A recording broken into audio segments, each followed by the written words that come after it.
Hello everybody, Calamity here, and I keep a little dirt under my pillow for the Dirt Man. Today's video is going to be all about Clorinde, the latest 5-star Electro DPS character in the latest Genshin update.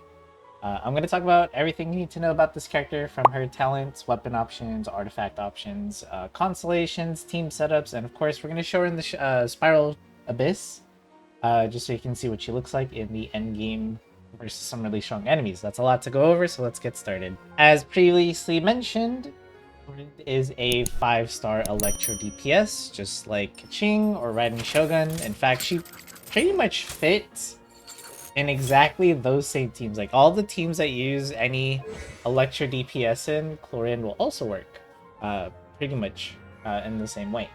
But let's go ahead and talk about her talents. Now, anyone that's already built her might notice a huge glaring error that I made. And I will admit I made a I made an oopsie here. So Genshin community members not beating the not reading allegation. So I messed up on the talent levels, and I'll explain why. So first we have the normal attack talent. This is the Oath of Hunting Shadows, and you might notice mine is a level 9. I'm going to tell you right now, you do not need to level this talent at all. In fact, you can completely ignore it.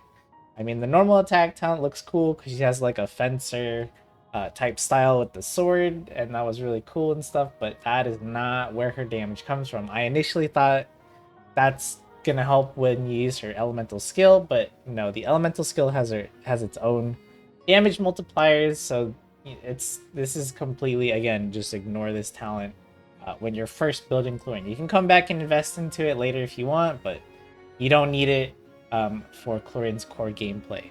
So let's move on to what actually matters then. The elemental skill, Hunter's Vigil. When you press E, she's going to enter what's called the Night Vigil state, I believe it's called. And all of her attacks will be converted into electro damage, which cannot be overridden in any way, so don't worry about things like Bennett C6 or Chongyun ruining your elemental damage.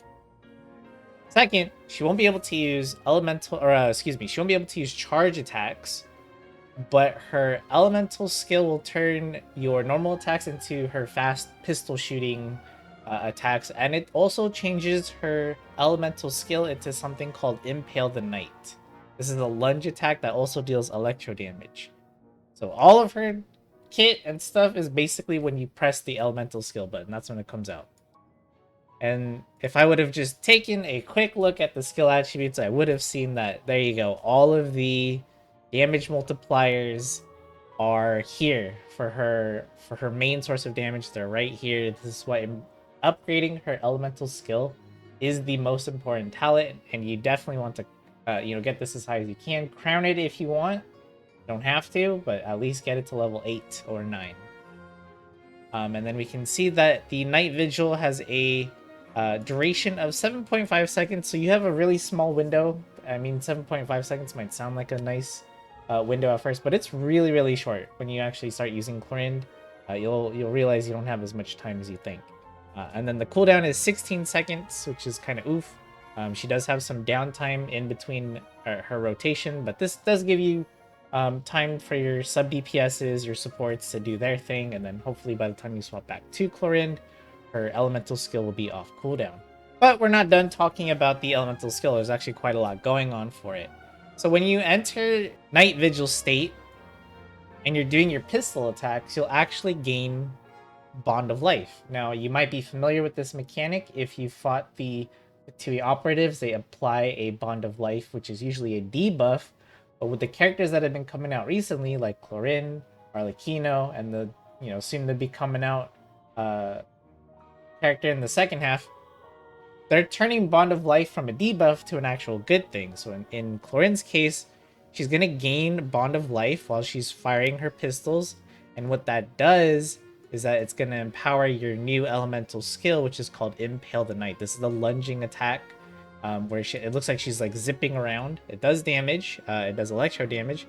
And it does damage based off your Bond of Life value. So you definitely just want to build up your Bond of Life with your pistols. And then once you've reached about half of Clorinde's HP, that's when you want to press your elemental skill button, and then you basically repeat the process. So pistol, pistol, pistol, Impale the Knight, pistol, pistol, pistol, Impale the Knight. You can probably do this around like 2 and a half-ish times before the duration of her elemental skill runs out. It is worth noting, it's very important to know that when Clorinde is in the Night Vigil state, she cannot be healed other than when she uses her Impale the Knight skill. Speaking of which, that's also what I forgot to mention. Impale the Knight will actually heal Clorinde as well. And the heal is also based off the Bond of Life value, so just keep that in mind. But if she gets healed while she's in her elemental skill state, it will just be converted into Bond of Life. So any extra healing you have on the team will be converted.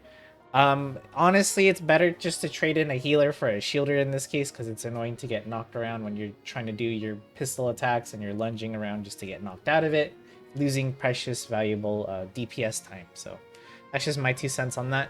And lastly, she does do Uja damage. So if you're doing exploration stuff in Fontaine and you just need the free Uja, her normal attacks do count as that. Whew! That is a long explanation because this is the core of Clorinde's kit. This is the big one. But let's move on to her Elemental Burst, which is thankfully much shorter and easier to explain. When you press the Elemental Burst button, she's going to zip around in a really fast animation, and she's going to deal a lot of AoE electro damage, as well as give herself a Bond of Life based off her own max HP. So this is a good synergy with her elemental skill. So you want to pop the burst if you have it, which gives you a bunch of Bond of Life. Enter your elemental skill state, and then you'll already have a lot of Bond of Life to work with. So you can start just doing Impale the Knight right off the bat, and then do your pistol attacks. So that's how her basic combo rotation kind of works. If you don't have her elemental burst, then just use her skill, and then go back to pistol attacks into Impale the Knight.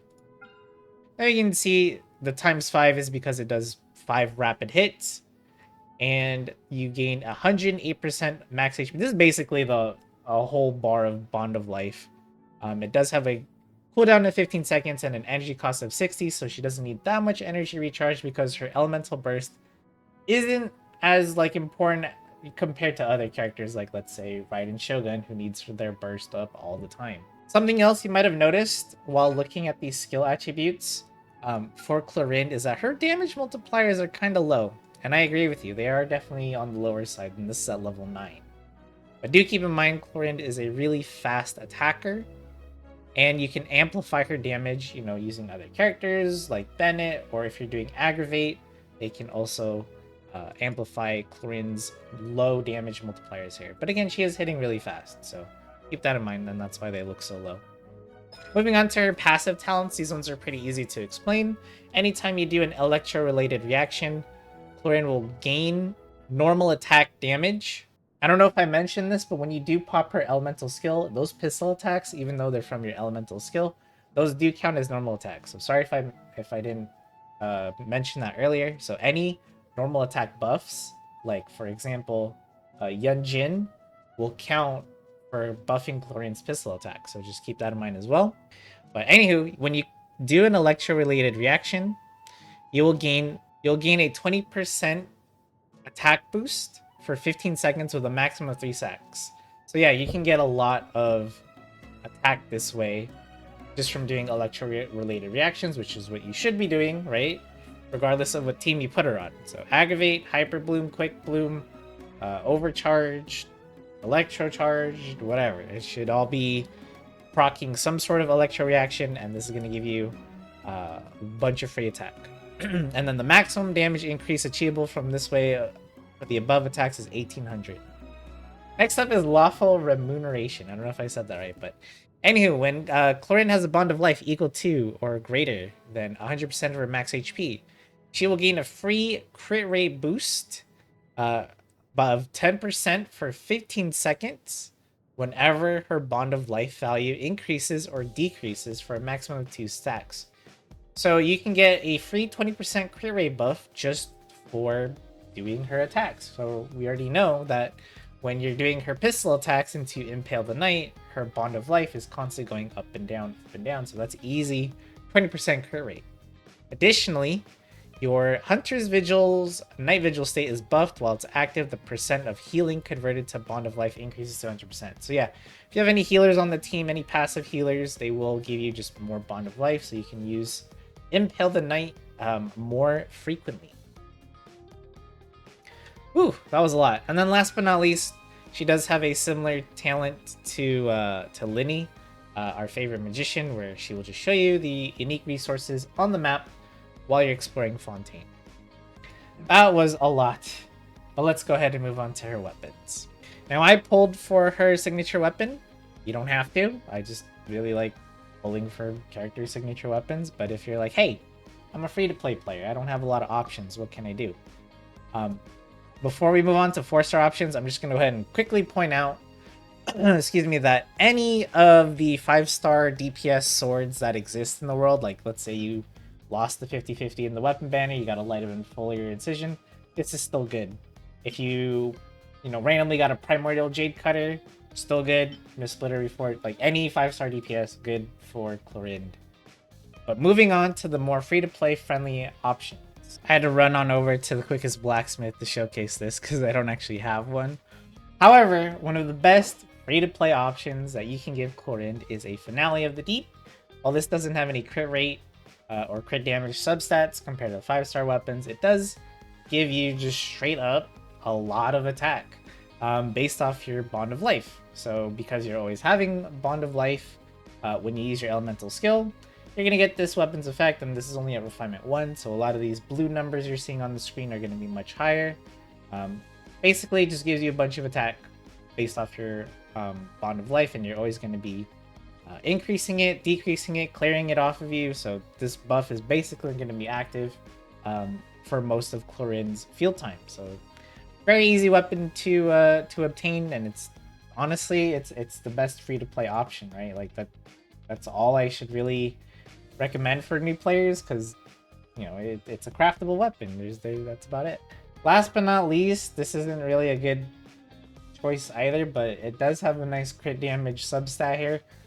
You can give Clorinde a Blackcliff Longsword. This is available from Paimon's Bargains. So I just checked the store. She is currently not selling Blackcliff swords this month. So if you don't have one, you'd have to wait until July, or at least at the time of recording, the next month, for a Blackcliff to be available in the store.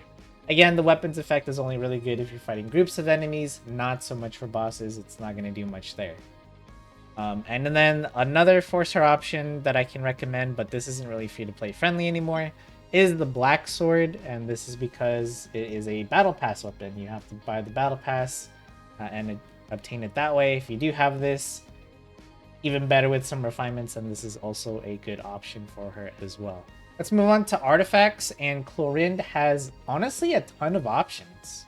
Well, let's go ahead and start with the strongest one, which is the one I'm currently equipping on her right now. It's the brand new Fragment of the Harmonic Whimsy.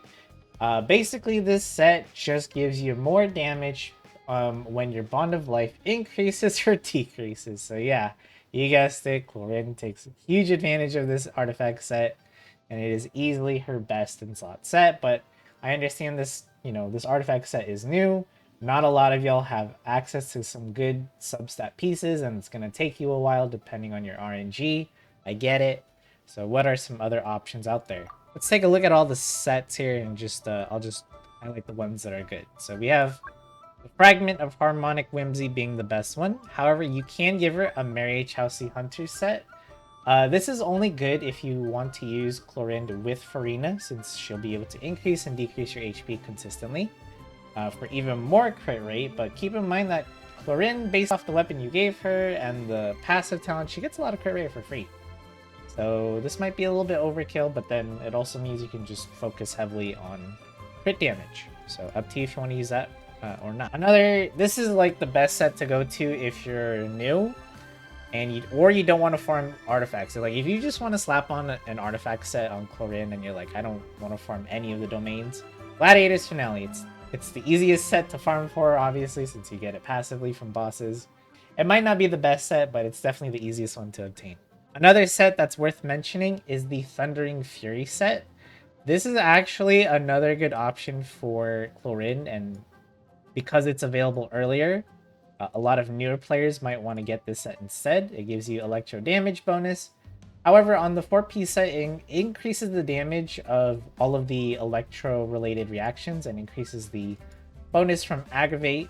But the important thing to note here is that elemental skill cooldown is decreased by 1 second every time you trigger a reaction, and this can occur every 0.8 seconds. So this can actually help you get Clorinde's downtime, even lower, since her elemental skill will be available more often. Something to keep in mind though is that if, depending on what team you're using Clorinde in, if her rotation is matching up with her cooldown, then you don't really need this. However, if you are using her in teams where it's like, okay, I already swapped to my sub DPS, I swapped to my supports, they did their thing, I swapped back to Clorinde and it's still on cooldown, then yeah, maybe let's consider giving her the Thundering Fury for sure. In fact, this is another set that I want to try and test on Clorinde just to see if the damage and the rotations feel a lot smoother. But I'm still in the process of farming a bunch of Thundering Fury sets. You can see I don't have a lot, so I'm going to be doing the strong box method once I get some more artifacts farmed. So these are the 4 sets I can recommend, with of course Fragment being the best, and then Gladiator's Finale and Mary Chelsea Hunter being the, I wouldn't say the weakest, but just more convenient ones, because a lot of people also farm for Golden Troop, since Mary Chelsea Hunter and Golden Troop are in the same domain anyways. But up to you which set you want to give her. They're all going to work fine when you're just exploring in Teyvat anyways. Great! Now that you've settled on an artifact set, what are we looking for? And the answer should be quite easy, because Clorinde is a DPS, just like any other DPS. We do want her rate, her damage, as much as we can. Don't forget about attack percentage and elemental mastery as well. Those 2 stats are going to be better. Now, the priority for elemental mastery and attack percentage changes depending on the team. So, for example, if you are using her in, like, let's say aggravate or quick bloom, then elemental mastery, of course, is going to be a little bit more useful to you than the other stats mentioned. And of course, this isn't, again, a higher priority than the other stats, but if you can get some energy recharge as well, that's also going to be good. She does, again, she's not like Raiden Shogun where she needs her elemental burst every single rotation, but if you can get some, that's also a nice thing to have. Let's move on to the sands. Pretty straightforward here. We just want an attack percentage sands with way better subsets than mine, if you can. That's pretty much it. For the goblet, electro damage bonus. Early on, if you can't get your hands on a good one quite yet, you can just give her an attack percentage goblet, but I recommend switching as soon as you can. And then for the circlet, depending on what weapon you gave her, depending on how your substats rolled, crit rate or crit damage here is going to be your best bet. And then keep in mind again, if you're going for like a hyper bloom, quick bloom kind of team where all that matters is elemental mastery, then you want elemental mastery for all of your main stats. That's pretty much it. But if you're just doing her in a DPS way, then crit rate, crit damage for the circlet, and then the same thing for the previous artifacts mentioned. Next up are Constellations. Now, I used to spend a lot of time talking about them, but I'm just gonna quickly pass over this one this time, and for the sake of keeping this video short. For Constellations, just give her more damage, okay? If you just really like the character and you're like, you want to invest into her more, you want those numbers to be even higher and higher, feel free. I'm not here to tell you how to spend your gems. However, I will also say that just like any other 5-star character, she is completely viable at C0. Right, let's go ahead and talk about teams for Clorinde. And honestly, as I said before earlier in this guide, any Electro DPS teams you've been running before with characters like Keqing, Raiden Shogun, Cyno even, you can just replace them with Clorinde and they will work exactly the same. Like, it'll work just fine. So here's an example of an aggravate team. This is what I would usually use with my Keqing. Minus the Kirara. I think Kirara is okay for exploration, but her shield does tend to struggle in endgame scenarios like Spiral Abyss and some certain boss fights where they just hit really, really hard and it's constantly breaking your shield. Kazuya here to group up enemies, Swirl for debuff, as well as just give that elemental damage boost as well. Nahida, being one of the best Dendro appliers in the game, also gives an elemental mastery buff as well. So that's what an Aggravate team would look like. I know there's a lot of 5 stars here, so if you don't have Kazuha, then you would replace him with Sucrose. If you don't have Nahida, then your choice of Dendro player like Dendro Traveler if you want to build them, or Kali also works. Alright, so this is what a Quick Bloom team would look like with Clorinde. It doesn't have to technically be Frina, but Frina is such a good pick here. Of course, you can also just use Jingcho as your 4-star Hydro applier as well. We have Yao Yao here to offset Frina's HP drain. It does, again, if you have Baiju, also going to be a good option as well. And then Nahida here again for more Dendro application. And that's pretty much it. You would just use all the elements together, make a bunch of Dendro cores, and then have Clorinde set them off. Hopefully she has a lot of elemental mastery in this team so that she does big damage. Just like in the character trial, they showcased using Clorinde with Chevreuse. I don't know why she isn't in the banner with Clorinde for some reason, yet she's in the character trial. But if you wanted to do that team, if you've pulled for her before or you got Chevreuse off the standard banner, yep, you can do an overcharge team that looks something like this. Again, Bennett is here for the attack boost for Clorinde, not so much the healing, since she can't really be healed when she's doing the Bond of Life stuff. Something I forgot to mention on the previous team, the Quick Bloom team, is you can actually use Candace. If you have Candace at C6, she does apply enough Hydro to consistently make enough cores for you to Hyper Bloom off of. So actual usage for Candace, if anyone actually has her built, you can use her with Clorinde if you want to use her in a team like this. She also buffs normal attack damage, don't forget. So that would actually be a nice buff for Clorinde as well. So definitely something to consider when building teams for Clorinde. Right, I just wanted to showcase an Electro Charge team just because I'm trying to include everything in here before someone comments, hey, you didn't include Electro Charge. There you go. If you wanted to do some sort of Electro Charge with Clorinde, this would be a sort of a team for it. You can again replace Frina with Jingcho or Yelan if you have them. Beto here to spread the Electro damage even further. And Barbara for heals and for more Hydro application as well to nearby enemies. So this would be an example of a Electro Charge team. Doesn't have to be the prime example of one. Now, before I move on to the next section and someone says like, hey, you didn't talk about this team with Clorinde. How could you forget about this teammate? How did you forget about this and that? There are a lot of combinations you can do with Clorinde. And there's a lot of teammates and characters that I did not mention. You are absolutely correct, but we're doing this in the interest of time. So yes, if there's a team that you're interested in trying or you feel like will work with Clorinde, feel free to point that out in the comments below.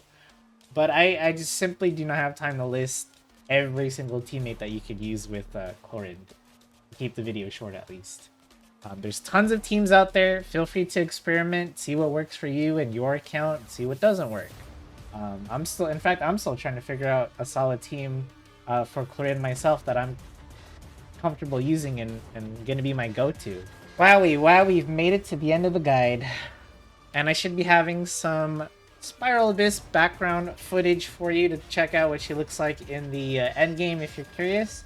Now, do keep in mind, I am also a brand new Clorinde player, just like y'all. I've been learning how to play her these past few days, building her and stuff like that. So you might be saying, yikes, those rotations don't look optimal, Mr. Content Creator. And you're correct. They're not, because I'm still trying to learn. So I'm sorry if the rotations aren't, pinpoint perfect quite yet. I'm still getting the hang of it. Now, with that being said, I still think I cleared most of the Spiral Abyss content in reasonable times. If I did do more optimal rotations, if I did more optimal positioning with Clorinde, then yeah, I do think I could have cleaned up 10, 15, maybe even 20 seconds off some of my runs here. I also want to point out that positioning with Clorinde is one of the most important things you need to do, because her elemental normal attacks, they do pierce. Her pistol attacks do pierce, and so does Impale the Knight. They all pierce enemies in a straight line. So making sure Clorinde is in a good position to pierce all of her enemies is so important. But it's also hard to keep like consistent control of, because you are using the Impale at night, you're zooming around the battlefield, so you might lose some optimal positionings when you're doing your elemental skill lunge. So that's something to keep in mind. Again, I said this earlier, but I'm gonna say this again. I do recommend a shielder for Clorinde. I did try it with Kirara, and I just found her shield when we were fighting the Samurai Trio here just was getting eaten up way too fast. And my Clorinde was getting knocked around, and that's such a huge DPS loss for her. And I definitely want to bring in a much beefier shield. If you have Zhongli, great. You can use Layla, but keep in mind the whole Electro cryo synergy is that they do super conduct, which debuffs physical resistance, which isn't needed here at all. So you can mix up your elemental reaction sometimes if you do use Layla. It's just something to keep note of. Kirara is okay. Honestly, all the other shielders are okay as well. Just keep in mind which element might mess with your elemental reactions. I also didn't get to try Quick Bloom for the Spiral Abyss runs because I simply just don't have a bunch of elemental mastery main stat artifacts for Clorinde just laying around. I also kind of don't want to build her that way. I already have a Hyper Bloom team that I'm happy with, and a Virgin team, and a regular Milo Bloom team that I'm content with. So I feel like I didn't want to really build Clorinde in that way for me, but hey, if that's something you want to go for, let me know how that works for you in the Spiral Abyss. I'm kind of curious to know. But before I end this guide here, I'm just gonna go ahead and say that, like, you know, you might be wondering, is Clorinde worth the pull? Are all the Electro DPSs getting power crept? And the answer is no, because Genshin actually does a really, really good job of doing this. Like, whereas in other gacha games, you know, when there's a new DPS character on the block, it's like, well, hope you can pull for them, otherwise you're gonna struggle. Genshin's not like that at all. Don't think of Clorinde as power creep. In fact, think of her as another option. So now you can choose between Cyno, Keqing, Raiden Shogun, and then Clorinde for your teams, or any other main Electro DPS. It doesn't have to be just those ones I listed, but there's tons of options now. So you don't feel like I would, if you were to ask me who's the strongest, I still think it's Raiden Shogun because of her huge damage potential, as well as the ability to give energy back to her team being really, really good. Whereas Clorinde and Keqing just purely do damage, right? I think Clorinde is great and a fun character to use. She might not be the best. In fact, she kind of reminds me of like Yoimiya, where really she does really fast attacks, but she has even more mobility. So if you like fast characters moving around the battlefield often, and a character that just shoots guns, then I can recommend Clorinde for you. And with that being said, don't forget to leave a like and or subscribe to the channel if you like this kind of content. I will be making more in the future. But thank you all so much for watching. Feel free to stick around and watch the rest of the Spiral Abyss content if you want. Other than that, see you guys in the next video.